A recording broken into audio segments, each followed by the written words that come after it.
Bonjour, on se retrouve aujourd'hui pour la réalisation d'un petit tiroir qui va se loger sous le poêle ici. Poêle qui a été rehaussé parce que la maison est inondable. Donc la cliente a une petite boîte où elle range tous les outils et affaires d'entretien du poêle. Et l'idée c'est de faire ça plus propre, que ce soit dans un tiroir. Donc tiroir qu'on va faire en matériaux de récupération essentiellement, voire totalement. Le plus simple possible, astucieux et costaud en même temps. Et tiroir qui sera probablement peint en noir, on verra le rendu final. On ne sait pas, ça ce sera au choix de la cliente. Alors en matériaux, on a une chute de mélaminé blanc, 10 mm, qui fera les côtés, fond et cul du tiroir. On a un contreplaqué pour faire la façade, dans lequel on défoncera la poignée. Contreplaqué c'est plus sympa au sens où on peut travailler le champ à la fleureuse, pour faire une finition arrondie, pour faire un congé à 45 degrés, on ne sait pas encore. Ce qu'on ne peut pas faire sur de l'aggloméré. Deux petits martyrs qui serviront juste pour travailler sans que les lames des outils aillent toucher l'établi. 4 roulettes de récup, puisque comme on a vu le tiroir coulissera à même le sol. Et toute la quincaille, ça va être des fonds de boîte de chantier, 3 vis, une cartouche de colle entamée, etc. Le but étant de faire ce petit tiroir, tout ce petit boulot en récup. On a tracé le mélaminé, on a 4 morceaux. On a le fond du tiroir, côté gauche, côté droit et le cul du tiroir. On a déduit notre épaisseur de lame, vu qu'on va débiter à la circulaire. Par contre, on a déjà tracé les rainures qu'on va faire tout de suite, pour la bonne et simple raison que si on débite déjà tout, on aura beaucoup moins de matière pour poser notre règle et pour travailler à l'aise. Là, on est sur de la rainure débordante, qu'on va pouvoir faire à la circulaire tranquillement, et on va travailler sur l'ensemble du morceau de bois.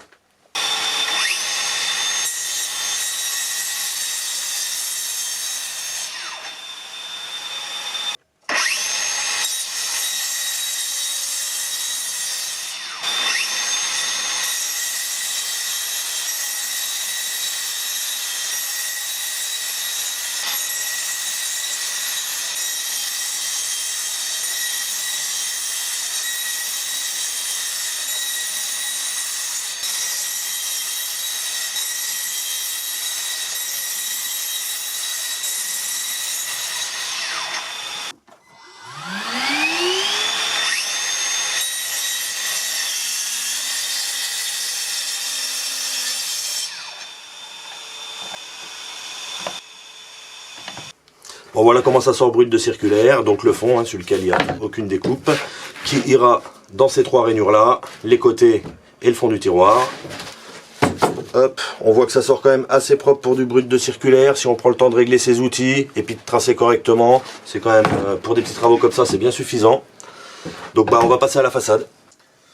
Bon là on a tracé le dos de la façade, donc on retrouve là où seront les côtés et là où sera le fond. Donc on va faire à la fleureuse, à défaut de défonceuse, parce que vu il n'y a que en bas qu'on est débouchant, à la circulaire, on pourra pas aller jusqu'en haut, ou alors on débouche complètement, et quand on regarde la façade ouverte vue de haut, on voit nos rainures, ou alors on s'arrête avant, mais dû à la forme du disque, on est bon pour tout faire au ciseau. Donc la façade là ça va être plus simple, on va se la faire à la fleureuse. Une petite fraise de 8, là, j'ai des rainures de 9, donc on va faire gauche-droite, appuyé contre une règle, simple.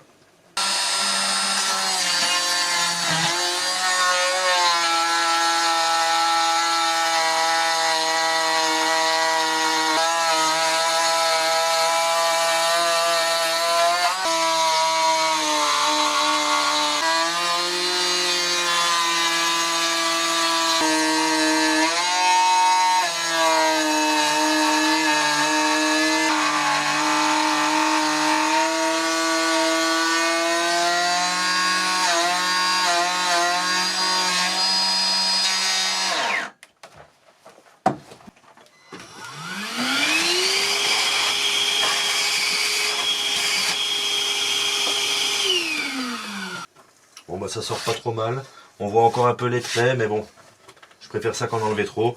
On va faire un essai, puis si on est bon on en colle. Bon hop, un petit coup de colle qui va bien.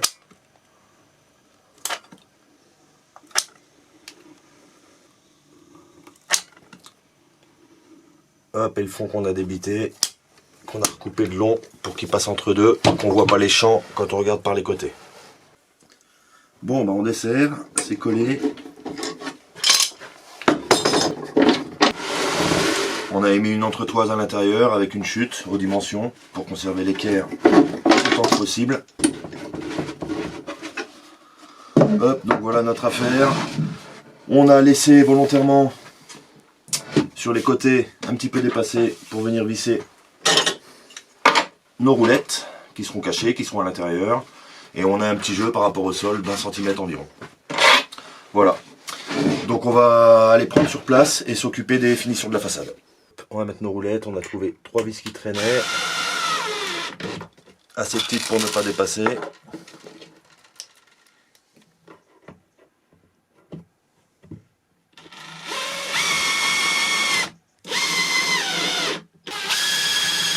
Et on a perdu une roulette. Et on a retrouvé une roulette.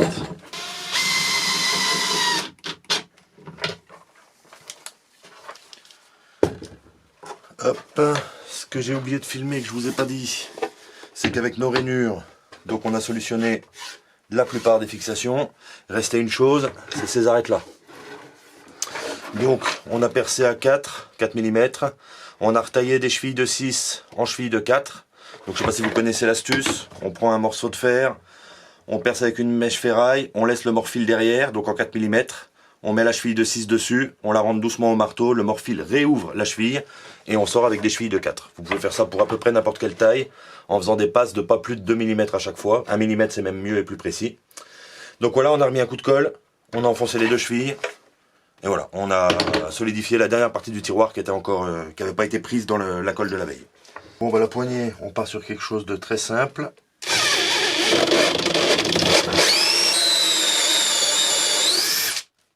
Hop. On attaque un petit coup par l'autre côté, ça évite les éclats.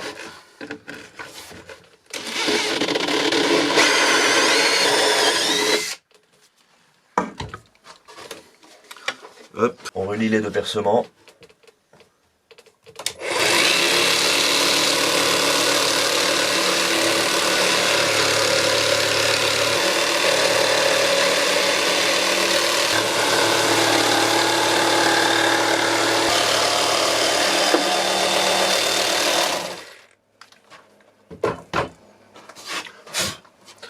Voilà, un petit coup d'affleureuse, un petit coup de ponceuse plus tard, à mon avis ce sera impec. On a mis une petite fraise quart de rond avec roulement et on va faire le tour de toutes les arêtes visibles de face, les 4 côtés et intérieur poignée.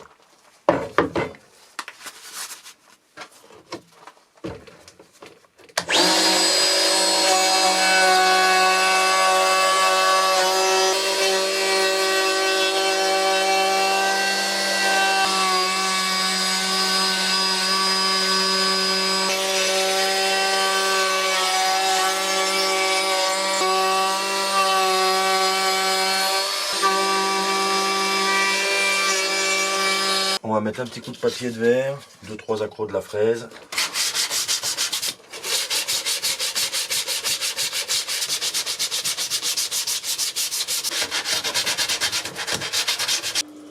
Bon bah voilà, le tiroir est en place.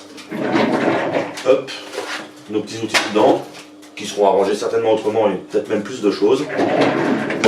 Ça sort assez bien pour un boulot quand même assez rapide.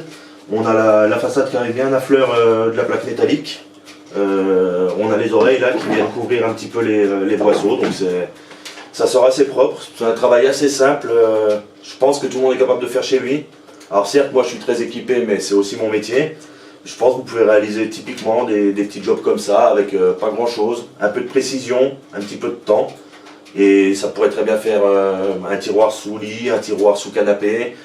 Même celui qui n'aurait pas envie de défoncer la poignée pourrait très bien ajouter une poignée de récup, une ancienne poignée de volet, ce qu'on veut finalement. Voilà, un petit job très simple qui prend sa place facilement.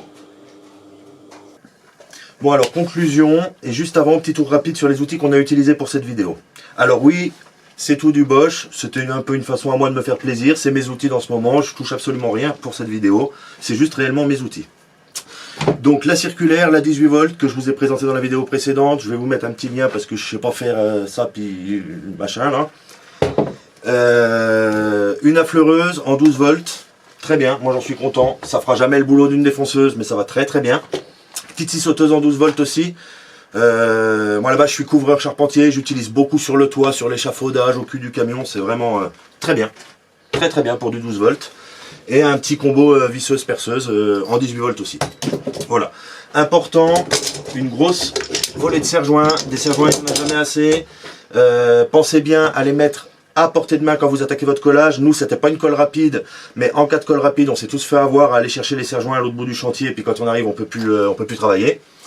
L'aspirateur en 18 volts aussi, puisque l'idée c'était de se faire un chantier complètement sans fil. Réglet, équerre, hein, les classiques, stylo, moi j'aime beaucoup tracer au stylo.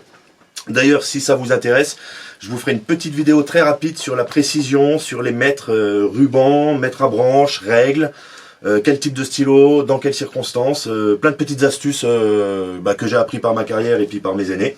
Sinon on a filmé sur site cette fois, donc dans la cave de la cliente. J'espère que niveau luminosité, niveau tout ça, j'espère que ça va pas mal. Et si je trouve le temps de filmer, j'ai un petit chantier, une petite bricole là qui m'attend. On a une porte de grenier qui pique du nez, qui commence à traîner par terre, qui s'abîme. Et l'idée serait de voir ensemble plusieurs méthodes rapides pour redresser cette porte, pour retrouver toutes les fonctionnalités d'une porte neuve qui biche bien, qui est carrée. Voilà, et je vous dis à bientôt.